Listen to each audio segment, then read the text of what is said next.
Good morning વિદ્યાર્થી મિત્રો. ધોરણ 11ના નામાના મૂળ તત્વો વિષયના વર્ગોમાં આજે આપણે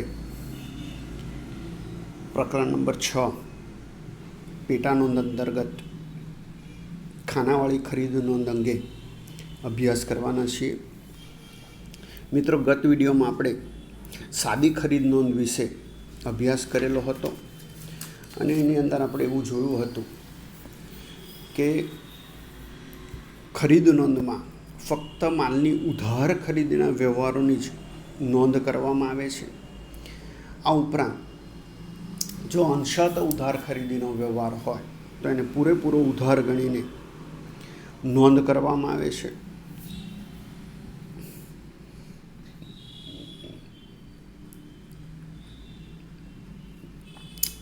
આજે આપણે મિત્રો ખાનાવાળી ખરીદ નોંધ અંગે અભ્યાસ કરીશું. મિત્રો, ખાસ અહીંયા તમે યાદ રાખજો કે મિલકત ખરીદીને લગતો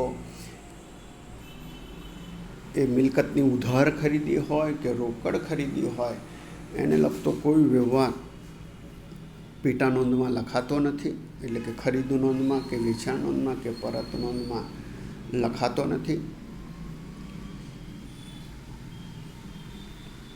આ વાત તમારે ખાસ ધ્યાન રાખવાની છે. તે જ રીતે માલની રોકડ ખરીદીનો વ્યવહાર પણ ખરીદ નોંધમાં લખાશે નહીં. મિત્રો, હવે આપણે ખાનાવાળી ખરીદ નોંધ અંગે અભ્યાસ કરીએ તો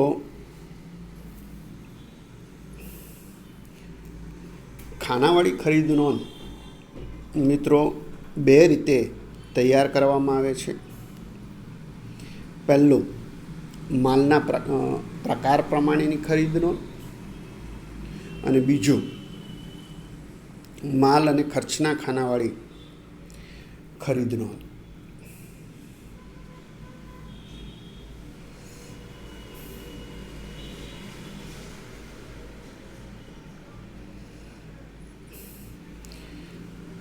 મિત્રો, ધોરણ 11માં આ વર્ષ માટે કોરોનાની મહામારીની પરિસ્થિતિને કારણે અભ્યાસક્રમની અંદર જે કેટલો ઘટાડો થયો છે તે અંતર્ગત માલ અને ખર્ચના ખાનાવાળી જે ખરીદ નોંધ છે તે તમારા ધોરણ 11ના અભ્યાસક્રમની અંદર આ વર્ષ પૂરતું એના પ્રશ્નો પૂછાશે નહીં.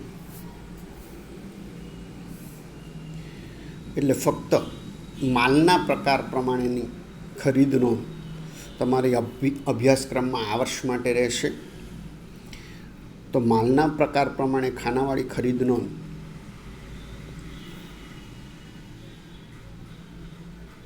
અંગે માહિતી મેળવીએ તો જ્યારે વેપારી એક કરતાં વધારે પ્રકારના માલની ખરીદી કરતો હોય ત્યારે તે દરેક પ્રકારના માલની વિગત અને માહિતી મળી રહે તે માટે સાદી ખરીદ નોંધના બદલે માલના પ્રકાર પ્રમાણેની ખાનાવાળી ખરીદ નોંધ તૈયાર કરે છે. એટલે મિત્રો, કયો માલ કેટલો ખરીદેલો છે તેની સંપૂર્ણ માહિતી મળી રહે એટલા માટે વેપારી સાદી ખરીદ નોંધ તૈયાર કરવાની જગ્યાએ માલના પ્રકાર પ્રમાણેની ખરીદ નોંધ તૈયાર કરે છે, જેથી કરીને જરૂરિયાત પ્રમાણે કયો માલ કેટલો ખરીદાયો છે તેની જાણકારી મળી રહે. દાખલા તરીકે મિત્રો, વેપારી ફક્ત ટીવીની ખરીદી કરતો હોય તો સાદી ખરીદ નોંધ તૈયાર કરે. એટલે કે ઇલેક્ટ્રોનિક્સના વેપારી તરીકે માત્ર ટીવી ખરીદતો હોય તો સાદી ખરીદ નોંધ તૈયાર કરે.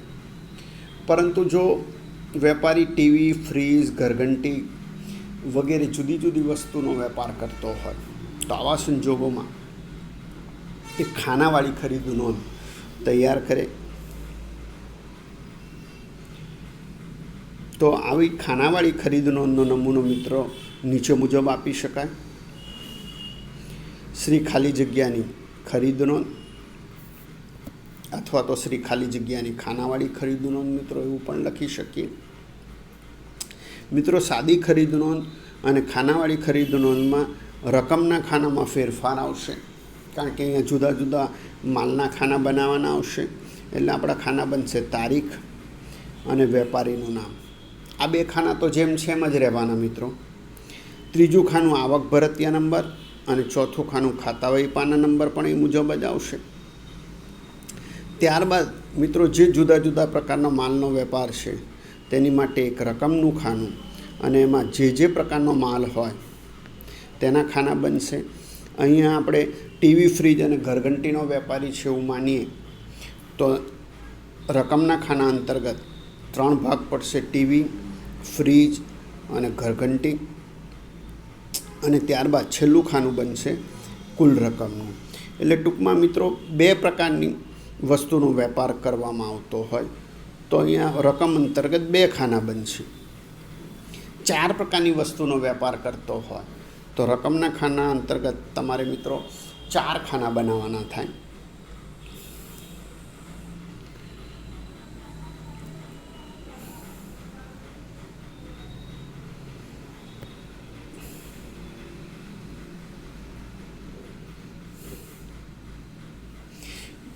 મિત્રો, ઉપર દર્શાવેલ નમૂનામાં જોઈ શકાય છે કે બાકીની બધી જ વિગતો સાદી ખરીદ નોંધ મુજબ જ છે. એટલે કે સાદી ખરીદ નોંધમાં જે વિગત હતી તે મુજબ જ રહે છે. ફક્ત રકમના ખાનામાં 1 કરતાં વધારે ખાના તૈયાર કરવામાં આવે છે. દરેક અલગ અલગ પ્રકારના માલની ખરીદી નોંધવા માટે અલગ ખાનું રાખવામાં આવે છે. એટલે કયો માલ કેટલી રકમથી ખરીદાયો છે એ સરળતાથી નક્કી કરી શકાય, એટલા માટે આ ઉપયોગી થાય. તદુપરાંત અંતમાં એક ખાનું કુલ રકમ નોંધવા માટે રાખવામાં આવે છે. ખરીદીના વ્યવહારમાં માલના પ્રકાર પ્રમાણે જુદા જુદા ખાનામાં જે રકમ લખવામાં આવેલ હોય તેનો સરવાળો કુલ રકમમાં દર્શાવવામાં આવે છે. આ પ્રકારની ખરીદ નોંધથી દરેક પ્રકારના માલની કુલ ઉધાર ખરીદી તથા દરેક વેપારી પાસેથી એક વ્યવહારમાં કેટલી કુલ ઉધાર ખરીદીની માહિતી મેળવી શકાય છે. મિત્રો, નમૂના ઉપરથી જોઈ શકાય કે વેપારી ટીવી, ફ્રીજ અને ઘરઘંટીની ઉધાર ખરીદી કરે છે અને તેમની ખરીદી નોંધવા માટે ખાનાવાળી ખરીદ નોંધ તૈયાર કરવામાં આવી છે. તે જ રીતે મિત્રો, જો કાપડનો વેપારી હોય તો પેન્ટ, શર્ટ, જબ્બાનો ધંધો કરતો હોય તો ખરીદ નોંધની અંદર પેન્ટ, શર્ટ અને જબ્બા એમ 3 ખાના રાખવામાં આવે. તે જ રીતે કોઈ ફર્નિચરનો વેપારી હોય અને ટેબલ, ખુરશી, કબાટનો વેપાર કરતો હોય તો ટેબલ, ખુરશી અને કબાટ એવા 3 ખાના રાખવામાં આવે. ટૂંકમાં ખાના કેટલા રાખવા મિત્રો તેનો આધાર વેપારી કેટલા પ્રકારના માલની ખરીદી કરે છે તેના પર રહેલો છે. એટલે કે જેટલા પ્રકારના માલની ખરીદી કરતો હોય વેપારી તેટલા ખાના આપણે ખાનાવાળી ખરીદ નોંધમાં તૈયાર કરવા પડે. મિત્રો, હવે ખાનાવાળી ખરીદ નોંધના સંદર્ભમાં આપણે ઉદાહરણ નંબર 2નો અભ્યાસ કરીએ તો મિત્રો, આ માટે તમારે તમારું પાઠ્યપુસ્તક સાથે રાખવાનું છે.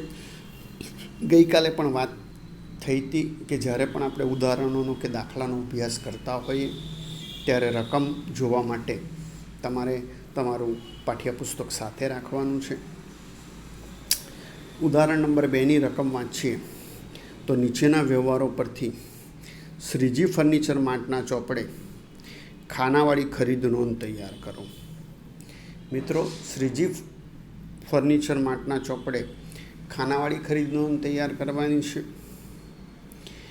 આપણને જણાવવામાં આવે છે કે શ્રીજી ફર્નિચર માર્ટ ટેબલ, ખુરશી અને કબાટની લે વેચ કરે છે. એટલે ટેબલ, ખુરશી અને કબાટની શ્રીજી ફર્નિચર માર્ટ લે વેચ કરે છે. એટલે ખાનાવાળી ખરીદ નોંધમાં આપણે ટેબલ, ખુરશી અને કબાટના ખાના તૈયાર કરવા પડશે.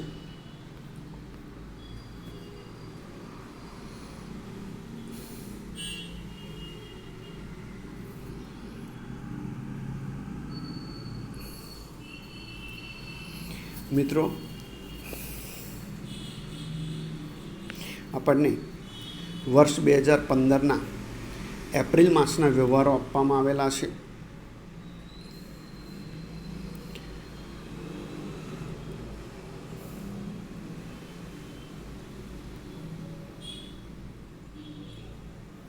તો આ વ્યવહારો ઉપરથી આપણે ખાનાવાળી ખરીદ નોંધ તૈયાર કરવાની છે. તો આપણું શીર્ષક આવશે શ્રીજી ફર્નિચર માર્ટની ખરીદ નોંધ. ખાના બનશે: પહેલું ખાનું તારીખ, બીજું વેપારીનું નામ, ત્રીજું આવક ભરતિયા નંબર, ચોથું ખાતાવહી પાના નંબર. આ 4 ખાના તો જે મુજબ છે તે મુજબ જ તૈયાર થયા. મિત્રો, હવે 5મું ખાનામાં રકમનું ખાનું બનાવીને એમાં 3 ભાગ થશે: ટેબલ, ખુરશી અને કબાટ. અને ત્યારબાદ છેલ્લું ખાનું બનશે કુલ રકમનું. મિત્રો, જે પણ ખાના બનાવવાના થાય તે તમારી જરૂરિયાત મુજબ, આવશ્યકતા મુજબ તમારે એના માપ રાખવાના રહેશે. હવે મિત્રો, આપણે એક પછી એક વ્યવહાર વાંચતા જઈએ અને એની નોંધ કરીએ. તો પહેલો વ્યવહાર છે, પહેલી તારીખ, શ્રીરામ ફર્નિચર માર્ટમાંથી 10 નંગ ટેબલ. મિત્રો, 10 નંગ ટેબલ 1000 નંગ દીઠ, એટલે એક ટેબલ 1000ની કિંમતે એવા 10 ટેબલ. 15 નંગ ખુરશી 600 નંગ દીઠ, એટલે કે 600 રૂપિયાની એક એવી 15 ખુરશી. અને 5 નંગ કબાટ 3000ના નંગ દીઠના ભાવે ખરીદ્યા, એટલે કે એક કબાટના 3000 એ મુજબ 5 કબાટ ખરીદ્યા. શાખનો સમય 1 માસ, એટલે ઉધારીની મુદત 1 માસ છે. ભરતિયા નંબર 99. મિત્રો, એટલે અહીંયા લખાશે તારીખના કોલમમાં વર્ષ 2015, એપ્રિલ માસ, પહેલી તારીખ. હવે મિત્રો, ખાલી તારીખ જ લખવાની છે. વેપારી છે શ્રીરામ ફર્નિચર માર્ટ, એટલે શ્રીરામ ફર્નિચર માર્ટ ખાતે. ભરતિયા નંબર 99 છે. ખાતાવહી પાના નંબર તો આપણે લખવાના નથી, એટલે ડેશ કરી દેવાનું છે. મિત્રો, ટેબલના ખાનામાં ટેબલની કિંમત નક્કી કરીને લખવાની છે. તો નંગ દીઠ 1000ના ભાવે, એટલે કે એક ટેબલના 1000, 10 ટેબલ ખરીદાયા એટલે ટેબલની કુલ કિંમત 10000. 15 ખુરશી મિત્રો 600ના ભાવે ખરીદી છે, એટલે 15 ગુણ્યા 600 કરતાં ખુરશીની કિંમત 9000. 3000ના ભાવે 5 નંગ કબાટ ખરીદ્યા છે, એટલે કબાટના ખાનામાં 15000. હવે ટેબલ, ખુરશી અને કબાટ ત્રણેની રકમોનો સરવાળો કરતાં કુલ ખરીદી 34000ની થઈ શ્રીરામ ફર્નિચર માર્ટ પાસેથી.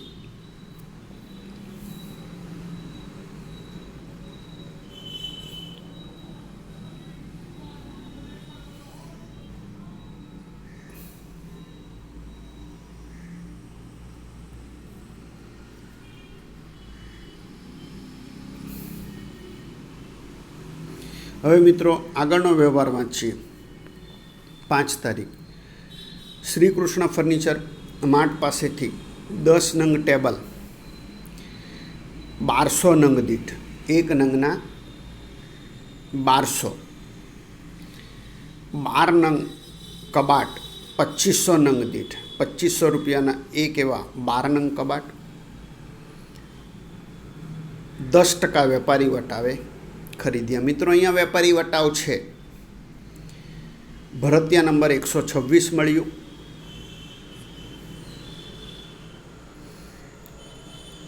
અડધા નાણાં તરત જ રોકડેથી ચૂકવી આપ્યા. મિત્રો, અડધા નાણાં ચૂકવી આપ્યા, પણ નિયમ મુજબ અંશત ઉધાર વ્યવહાર હોય તો આપણે પૂરેપૂરો ઉધાર ગણીને અહીંયા આપણે ખરીદ નોંધમાં એની નોંધ કરીશું. એટલે 5 તારીખ શ્રી કૃષ્ણ ફર્નિચર માર્ટ ખાતે, ભરતિયા નંબર 126, ખાતા વહી પાના નંબર ડેશ.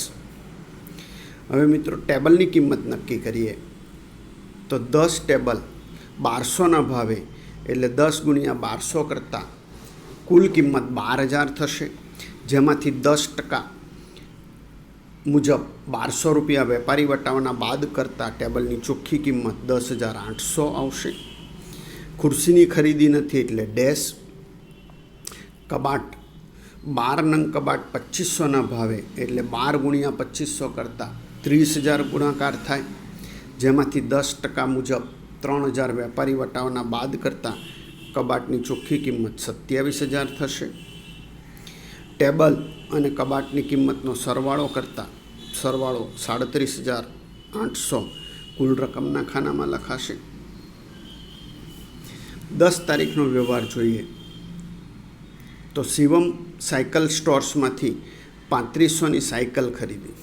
મિત્રો, 3500 રૂપિયાની સાયકલ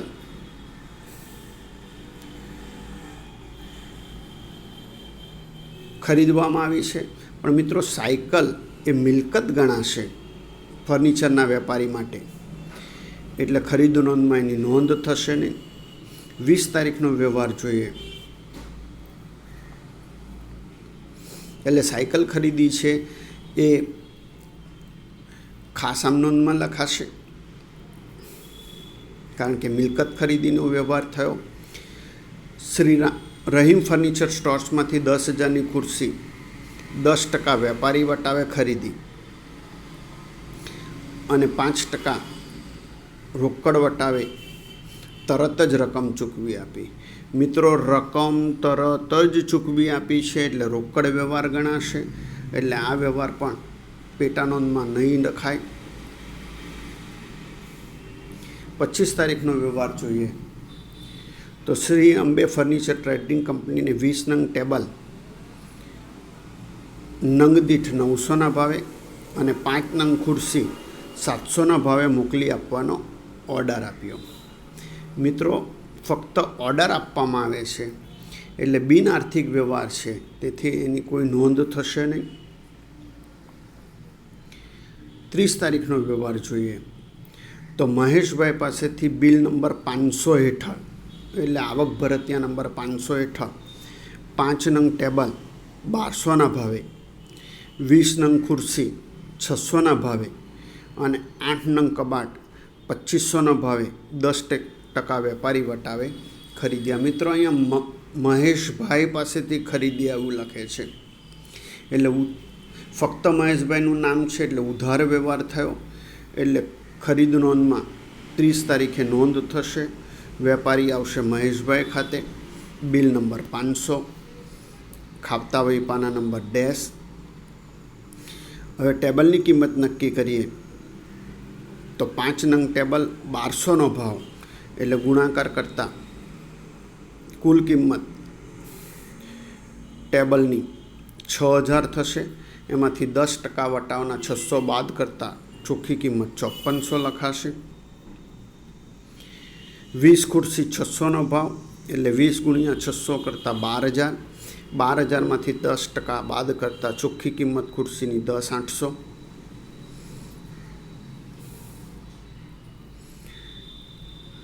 અને 8 નંગ કબાટ 2500નો ભાવ, એટલે ગુણાકાર કરતાં 8 ગુણ્યા 2500 20,000, 10% મુજબ 2,000 બાદ કરતાં કબાટની ચોખ્ખી કિંમત 18,000 થશે.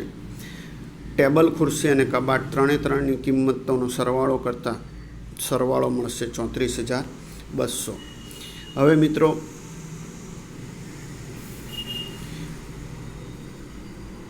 દરેક ખાનાની રકમોનો સરવાળો કરતાં ટેબલની કુલ ખરીદી થશે 26,200, ખુરશીની કુલ ખરીદી થશે 10,800 અને 9,000 એટલે 19,800 અને કબાટની કુલ ખરીદી થશે 60,000.